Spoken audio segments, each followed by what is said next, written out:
Croeso I Alawfa Cymru, lle dwi'n mynd I fod yn cyflwyno 20 alaw a ysgrifennwyd yn ystod y 20 mlynedd diwetha gan gerddorion Cymreig. Hello and welcome to Alawfa Cymru, where I'm going to be presenting 20 tunes that have been written in the past 20 years by musicians working in the Welsh folk scene.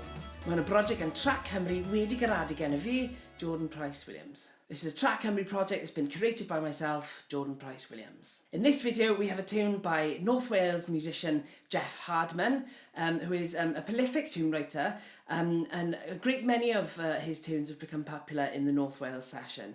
And this is one of them. This is called Llawes Sidan, which means the silken sleeve or the silk sleeve. Felly na ni, Llawes Sidan gan Geoff Hardman.